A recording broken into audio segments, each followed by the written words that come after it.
Bismillahirrahmanirrahim. Assalamualaikum warahmatullahi wabarakatuh. Sebelumnya saya mohon maaf, saya duduk di atas sementara saya lihat ini banyak yang lebih senior daripada saya umurnya nih. Nyuwun ngapunten nggih, saya duduk di atas ini. Alhamdulillah wassalatu wassalamu ala Rasulillah wa ala alihi wa ashabihi wa mawalah.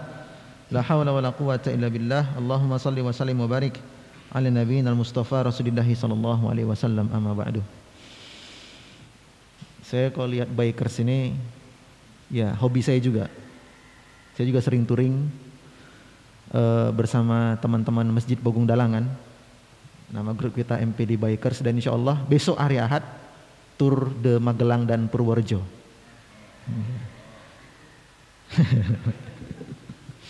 Ya, sebagian teman-teman saya juga di Bikers ini ada, kemudian di MBI Muslim Bikers Indonesia. Baik, kajian kita pada hari ini akan mengangkat sebuah kisah seorang wanita janda. Nah, biasanya membahas janda ini do melek kabeh gitu. Ada seorang wanita janda di zaman Nabi SAW yang bernama Fatimah binti Qais. Fatimah binti Qais. Yang mana Fatimah ini telah ditalak oleh suaminya talak 3 langsung, talak ba'in. Ya, talak kan 3 tahap ya, talak 1, talak 2, talak 3. Kalau sudah talak 3 atau talak ba'in itu nggak boleh langsung rujuk. Ya. Kecuali kalau talak 1, talak 2 masih bisa langsung rujuk. Kalau talak 3 nggak bisa. Ada prosedur-prosedur yang lain harus dilalui. Maka dia pun mengadu kepada Rasulullah sallallahu alaihi wasallam, "Wahai Nabi, suamiku telah mentalakku dengan talak ba'in, sementara tidak ada yang menafkahiku di sini." Maka Nabi kemudian menitipkan Fatimah binti Qais ke rumah salah seorang sahabiyah, ya, untuk hidup di sana sambil menunggu masa iddahnya selesai. Masa iddah itu apa? Masa tunggu ya, masa tunggu untuk menikah lagi seorang wanita. Kalau wanita ada masa iddahnya. Wanita yang sedang haid, yang masih ada fluktuasi haidnya, maka masa iddahnya adalah 3 kali suci. Adapun wanita yang sudah menopause, yang nggak haid lagi, atau wanita yang menikah sementara dia belum pernah haid, maka masa iddahnya 3 bulan. Ya. Nah, Fatimah binti Qais ini adalah wanita yang ada periode haidnya. Dicerai, maka masa iddahnya 3 kali suci atau 3 quru'. Kata Nabi, tunggulah di sini sampai masa iddahmu selesai 3 kali suci. Kalau sudah selesai, datang kepadaku, akan aku berikan solusi. Hari yang ditunggu pun tiba, masa iddahnya selesai. Lalu Fatimah binti Qais ini mengadu kepada Nabi SAW. Apa kata dia? "Wahai Rasulullah, masa iddahku telah selesai. Ternyata begitu paginya masa iddahku selesai, sore hari ada 3 laki-laki yang melamar saya." Berarti udah diincer dari dulu ini. Nah, buktinya pagi selesai masa iddah, sore udah dilamar kok. Berarti kan memang udah diincer ya kan? Nah, jadi 3 laki-laki yang melamar saya. Kata Nabi, siapa aja? Yang pertama Abu Jaham, Jaham, Jaham bukan Jahal ya. Abu Jaham. Kalau Abu Jahal kan mati ketika perang Badar. Ini sementara peristiwanya di Madinah, sudah jauh. Yang pertama Abu Jaham, wahai Nabi. Oh, yang kedua siapa yang melamarmu? Yang kedua Muawiyah bin Abi Sufyan. Yang ketiga siapa? Yang ketiga adalah Usamah bin Zaid. Kira-kira saya pilih mana Nabi? Nah, jadi wanita karena masa iddahnya ada, dia tunggu dulu baru boleh ada yang lamar. Beda sama laki-laki. Laki-laki kalau cerai sama istrinya pagi atau istrinya meninggal pagi, siang dia menikah langsung boleh? Boleh saja, sah secara fikih. Mungkin secara adat agak gimana gitu ya. Tapi secara fikih sah-sah saja. Tapi kalau perempuan nggak bisa, harus tunggu masa iddah karena ngecek rahimnya ada isi atau tidak. Pilih mana saya wahai Nabi? Wah, ada 3 ini yang lamar dia. Maka kata Nabi, ya, fa'amma Abu Jaham, kalau Abu Jaham itu fala yadi' asahu an atiqih. Abu Jaham, jangan kau nikah dengannya. Kenapa wahai Nabi? Karena tongkat kayunya itu selalu berada di pundaknya. Tongkat kayunya selalu berada di pundaknya. Apa tafsiran dari ucapan Nabi tongkat kayunya itu selalu ada di pundaknya? Ada 2 tafsiran. Tafsiran yang pertama, tongkat kayunya selalu berada di pundak, itu artinya Abu Jaham ini kalau istrinya ada salah suka langsung main pukul. KDRT. Ya, maka Nabi nggak setuju, jangan kau nikah sama Abu Jaham. Istri salah sedikit pukul, salah sedikit getok, salah sedikit bandem. Ini makna yang pertama. Tafsiran yang kedua tentang ucapan Nabi tongkat kayunya selalu berada di pundak, ya, itu artinya Abu Jaham ini suka jalan-jalan touring.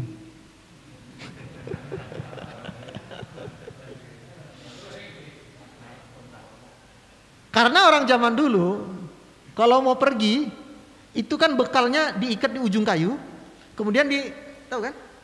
Ya. Nah begitu jalan kaki, pergi entah kemana. Kata Nabi, jangan kau nikah sama Abu Jaham. Kenapa? Jarang di rumah, sering keluyuran. Nah ini hati-hati teman-temannya itu. Iya. Dan makna kedua ini yang lebih baik, yang lebih tepat, bukan lebih baik ya. Dan makna kedua ini yang lebih tepat konteks, karena memang Abu Jaham itu dia seorang pebisnis, pedagang. Dan orang zaman dulu kalau berdagang perginya 3 bulan, 2 bulan gitu ya perjalanan. Nah, maka dia sekalian berdagang, sekalian jalan-jalan, itu masalahnya. Nah, Nabi nggak setuju, jangan kau nikah sama Abu Jaham, nanti kau sering ditinggal. Dia sering touring, mancing, goes. Nah, jangan. Oke. Lalu kalau Muawiyah gimana wahai Nabi? Nah, kata Nabi, fa'amma Muawiyah sa'lukun. Ya, kalau Muawiyah itu kere, miskin. La malalahu, enggak ada harta dia. Memang Muawiyah itu tinggi, putih, cakep, tapi miskin, kere. Kok nanti gimana berumah tangga? Kalau lapar kan, Mas lapar Mas, nih ganteng kan? Iya Mas, kenyang enggak kan? Kegantengan suami enggak berpengaruh kepada kenyang laparnya istri. Maka kata Nabi, jangan sama Muawiyah. Memang dia ganteng, tapi kere, miskin.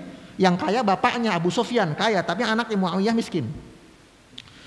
Waduh, Abu Jaham nggak boleh, Muawiyah nggak boleh. Ya sudah kan? Maka kata Nabi, ingkihi Usamah.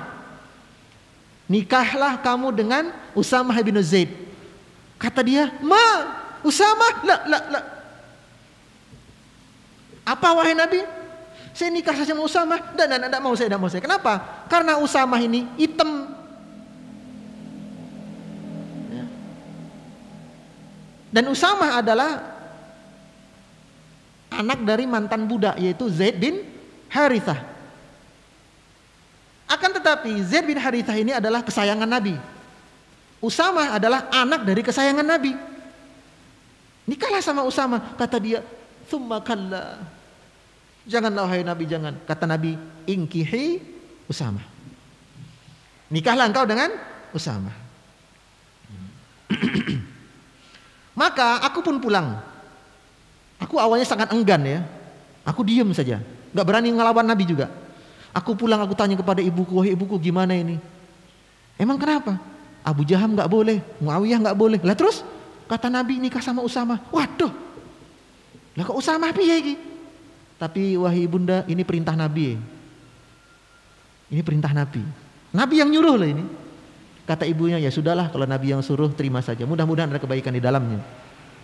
Maka di hari pernikahan, 3 hari setelah itu, hari pernikahan, ya, Fatimah binti Qais berkata, demi Allah, tidak ada laki-laki yang paling aku benci di muka bumi ini pada pagi harinya kecuali Usamah.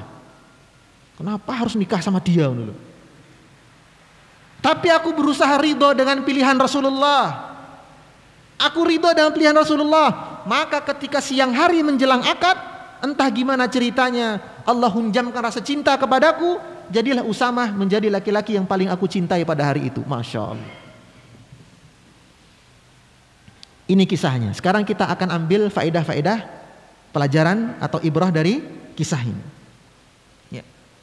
Pelajaran yang pertama atau hikmah yang pertama, bahwasanya dianjurkan bagi seseorang yang punya problem untuk berkonsultasi dengan ahli. Ketika pihak A sama pihak B sama-sama tidak bisa menyelesaikan sebuah perkara atau masalah, maka boleh memanggil pihak C sebagai negosiator, penengah.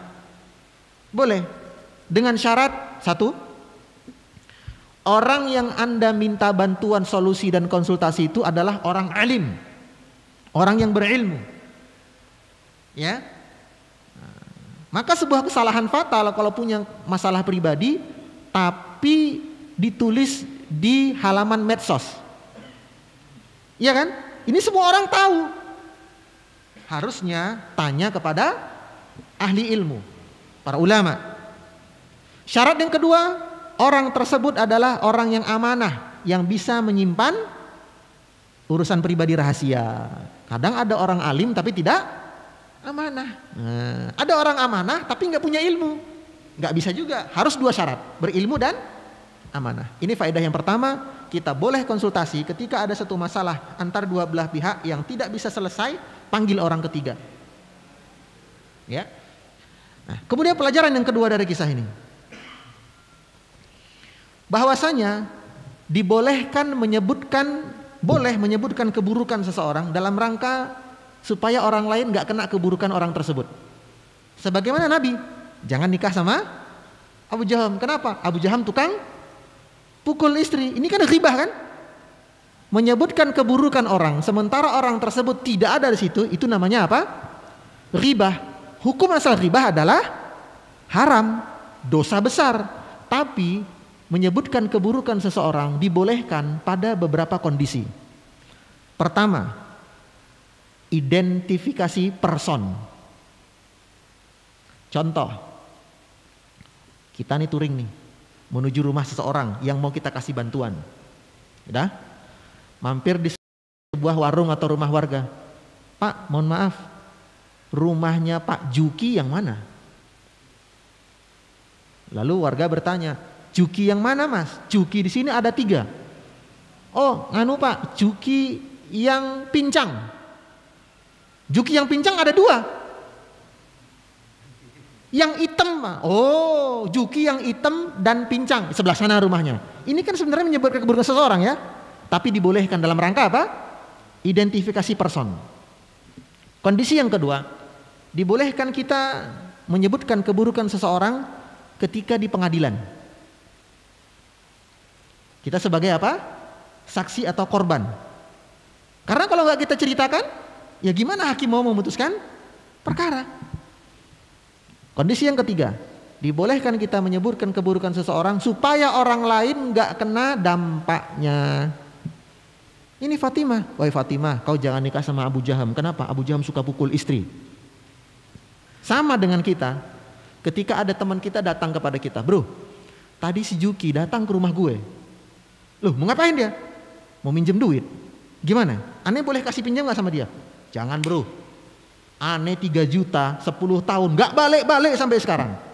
Nih, menyebutkan keburukan seseorang boleh? Boleh, supaya orang lain tidak kena dampaknya. Nah, ya, jadi ini 3 keadaan kita dibolehkan menyebutkan keburukan seseorang. Faedah yang ketiga dari kisah ini, bahwasanya Nabi melarang menikah Fatimah dengan Abu Jaham karena salah satu tafsirnya Abu Jaham suka keluyuran di luar rumah. Nah, ini pelajaran ya bagi bapak-bapak. Nah, punya hobi boleh, ya, punya hobi boleh, tapi jangan sampai melalaikan urusan keluarga.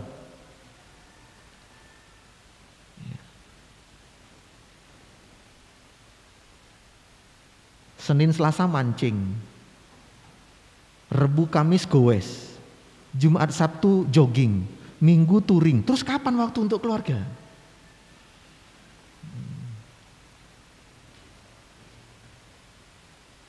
Apalagi sudah menikah, apalagi sudah punya anak.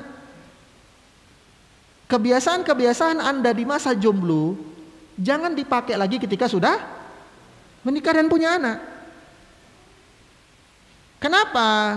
Karena pendidikan anak sangat besar pengaruhnya dari peran orang tua, terutama ayah. 64% kecerdasan seorang anak dipengaruhi oleh pelukan ayahnya setiap hari. Makanya kalau Anda lihat di Al-Quran, kalau Anda baca Al-Quran, dialog mana paling banyak? Anak dengan ibu, atau anak dengan ayah? Anak dengan ayah. 64 tempat. Kurang lebih ada 64 tempat Allah mengisahkan dialog ayah dengan anak. Adapun anak dengan ibu cuma 8. Menunjukkan apa? Di sini di antara tarbiyah nabawiyah, yaitu perkembangan anak sangat besar, sangat dipengaruhi oleh ayah. Maka jadi ayah jangan cuma seperti mesin ATM. Ya laptop ya, nyoh. Ya HP ya, nyoh. Ya pulsa ya, nyoh. Jangan. Ya, ada peran penting ayah di balik kesuksesan seorang anak. Hobi punya boleh, tapi jangan melalaikan urusan keluarga, ya. Kalau perlu ketika Anda menyalurkan hobi Anda, ajak keluarga dong. Ya memang nggak setiap hari ya. Ada momen-momen Anda menyalurkan hobi Anda, ajak keluarga. Anda bisa lepas mancing. Mah, kedua si abang, si adik, ayo mancing sama papa. Nanti papa ajarin. Ya, jangan cuma puas-puasan diri sendiri. Faedah yang keempat. Nabi melarang Fatimah menikah dengan Muawiyah karena Muawiyah miskin. Ya, miskin. Jadi dibolehkan kita sebagai ayah menolak pinangan seorang laki-laki kepada putri kita yang mana kita tahu laki-laki tersebut miskin. Nggak apa-apa, ini hak orang tua loh. Ya. Hak orang tua menolak lamaran dari seorang laki-laki yang miskin, haknya. Cuman ya kita sadar diri juga, kita dulu waktu ngelamar istri kita kayak apa keadaan kita. Ya. Kita sadar diri juga dong. Kita dulu waktu ngelamar istri kayak gimana keadaan kita? Jangan-jangan semua serba minjem juga. Waktu mau ngelamar istri, motornya minjem, kemejanya minjem, pas nikah pakaiannya minjem. Kita ngaca diri juga dong. Ya. Namun tetap hak untuk menolak itu ada di tangan wali. Ya. Aduh Dek, kau kan belum kerja. Kerja dulu. 6 bulan lagi, setahun lagi kalau kau sudah punya pekerjaan, sudah bisa menghasilkan, bolehlah datang ke sini lagi. Boleh. Nah, makanya saya sangat tidak setuju kalau ada seorang anak muda yang lagi semangat-semangatnya belajar agama, pengen nikah lalu datang ke rumah camer, Pak, saya mau ngelamar anak Bapak. Punya apa kamu? Punya semangat Pak. Ya. Atau ada ikhwan masukin CV-nya ke saya, minta carikan akhwat, dikasih syarat, akhwatnya soleha, siap diajak hidup susah. Subhanallah, siap diajak hidup susah. Ini kalau ada laki-laki kayak begini melamar putri saya ikat di pohon rambutan biar dikerubungi semut sekalian. Enak aja. Itu bapak ibunya ngerawat itu gadis dari kecil, kasih makan, biaya sekolah, ya, dikasih hiburan, mainan, pendidikan, jalan-jalan. Begitu gede dilamar laki-laki diajak hidup susah, enak bener loh. Ya. Fight dong, Pak. Memang saat ini motor saya masih Supra yang batoknya getar-getar. Maaf ya, maaf. Yang punya Supra maaf.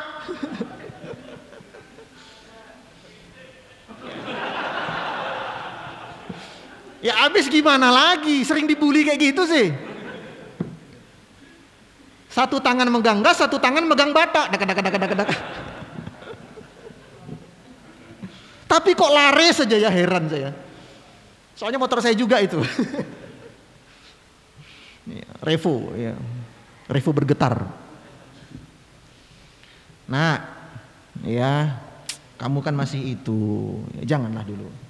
Ya, kerja dulu. Nanti kau punya penghasilan boleh datang ke sini lagi, ya. Nah.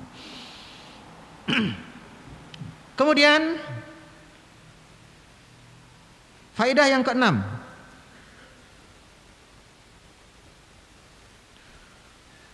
Fatimah menolak saran Nabi untuk menikah dengan Usamah karena Usamah orangnya hitam. Jadi bukan hanya anak laki-laki, pemuda laki-laki yang punya selera cewek putih, tapi wanita pun punya selera cowok putih, itu fitrah.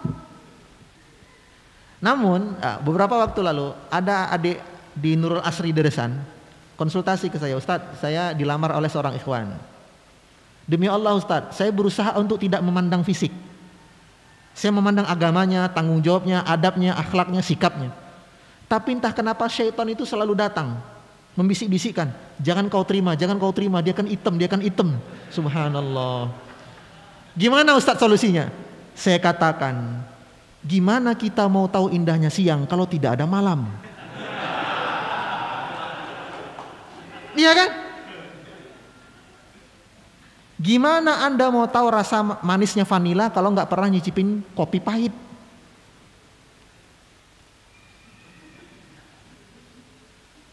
Marmer yang paling mahal itu marmer warna hitam. Iya.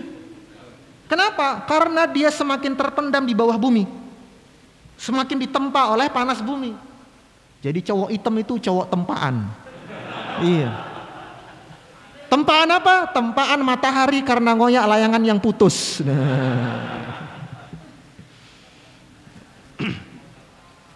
Jadi jangan minder lah ya. Misalnya Anda ngelamar nih yang jonos-jonos ya. Anda ngelamar lalu mohon maaf ya, keluarga wanita atau wanita berkata, aduh mas mohon maaf bukan apa-apa, face-nya nggak sesuai selera saya. Nggak apa-apa. Dunia nggak sesempit daun kelor. Ditolak satu, cari yang lain. Cinta ditolak, kok dukun bertindak biaya ini? Cinta ditolak, ustadz bertindak. Iya kan? Ustadz, itu keluarga akhwat sana kok nolak saya karena katanya saya hitam. Ayo saya bantu melamarkan. Ya. Nah, minta bantuan kepada ustadz. Asal ustadznya nggak ngembat sendiri.